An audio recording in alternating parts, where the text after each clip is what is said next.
नमस्ते and a very happy independence day to everyone. मैं हूँ रीत शर्मा।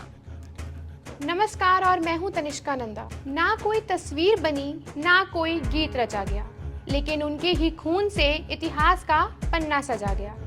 हर नारा, हर कदम उनका था बेमिसाल, गुमनाम ही सही लेकिन थे वो आज़ादी की ढाल। तो चलिए शुरू करते हैं और आज हम बात करेंगे उन किरदारों की जिनके बिना हमारे देश की आज़ादी का सपना शायद कभी पूरा नहीं हो पाता।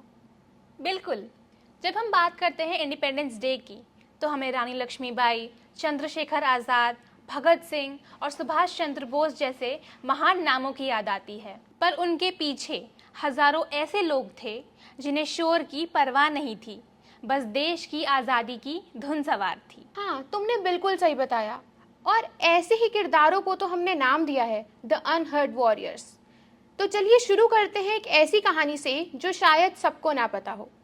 क्या तुम्हें पता है ये वंदे मातरम को इतना पॉपुलर किसने बनाया? हाँ, बिल्कुल, वो बंकिम चंद्र चट्टोपाध्याय का लिखा हुआ गीत था, उनके नॉवल आनंद मठ में।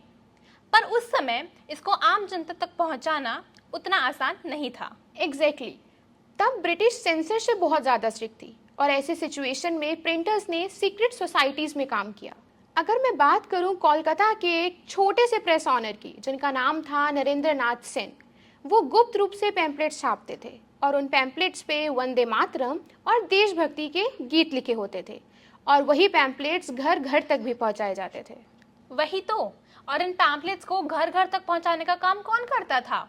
दी अनसंग मेल पर्सन्स, या फिर वो लोकल विलेजर्स जो एक गांव से दूसरे गांव तक इन आज़ादी के संदेशों को पहुंचाते थे, अपनी जान हथेली पर रखकर। ऐसे ही कुछ और दिलचस्प किरदार थे, राइटर्स और पोएट्स जो अपने न्यूज़पेपर और मैगजीन्स में आर्टिकल्स लिखा करते थे और वो डायरेक्ट ब्रिटिश राज के खिलाफ तो नहीं लिख सकते थे क्योंकि उन्हें अरेस्ट होने का भी डर था और अपनी मौत का भी, तो वह उसकी जगह मेटाफर्स और सिंबॉलिज्म यूज करते थे। अगर हम एग्जाम्पल की बात करें तो तमिलनाडु में सुब्रमण्य भारती ने अपने पोम्स के थ्रू नेशनलिज्म की आग जला दी थी।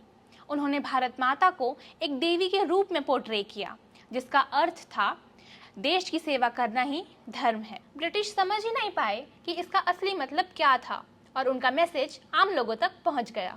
क्या कमाल की बात है ना। ऐसे ही एक और एग्जाम्पल गुजरात में रहने वाले चंदन बेन श्रॉफ जैसे लोग जो कि सिर्फ हाउसवाइफ थे, स्टिल उन्होंने उस टाइम पर महात्मा गांधी के सत्याग्रह मूवमेंट में बहुत मदद की और यहाँ तक कि उन्होंने अपने घरों को सीक्रेट मीटिंग पॉइंट्स भी बनाया और इन्हीं महिलाओं ने भी ब्रिटिश राज के खिलाफ इंफॉर्मेशन भी कलेक्ट करी और उनकी वजह से ही कई फ्रीडम फाइटर सेफ भी रहे। सही कहा, ये तो सिर्फ कुछ ही नाम हैं। हजारों ऐसे भी लोग थे जिनकी स्टोरीज आज भी किताबों में नहीं मिलती। चलो एक और आखिरी एग्जाम्पल, वो लोकल आर्टिसंस और वीवर्स जिन्होंने स्वदेशी मूवमेंट में एक बहुत बड़ा रोल प्ले किया। जब विदेशी कपड़ों का बॉयकॉट हुआ तब उन्होंने फिर से हैंडमेड इंडिजीनियस प्रोडक्ट्स बनाना शुरू किया। उनका ये साइलेंट प्रोटेस्ट ब्रिटिश इकोनॉमी पर डायरेक्ट अटैक था। Absolutely correct. उनका हर एक कदम, हर एक छोटा सा कंट्रीब्यूशन एक बहुत बड़ा इम्पैक्ट क्रिएट कर रहा था। तो आज जब हम आज़ादी का जश्न मना रहे हैं तो क्यों ना उन अनसंग हीरोज़ को भी याद किया जाए। उनका जुनून, उनकी मेहनत और उनका देश के लिए प्यार, शायद इसके बिना आज हम यहाँ नहीं होते। तो आज का स्पेशल एपिसोड में बस इतना ही। Hope you guys enjoy the stories. ऐसे ही तमाम इंफॉर्मेटिव वीडियोस के लिए जुड़े रहिए YMCA संचार के साथ। जय हिंद, जय भारत।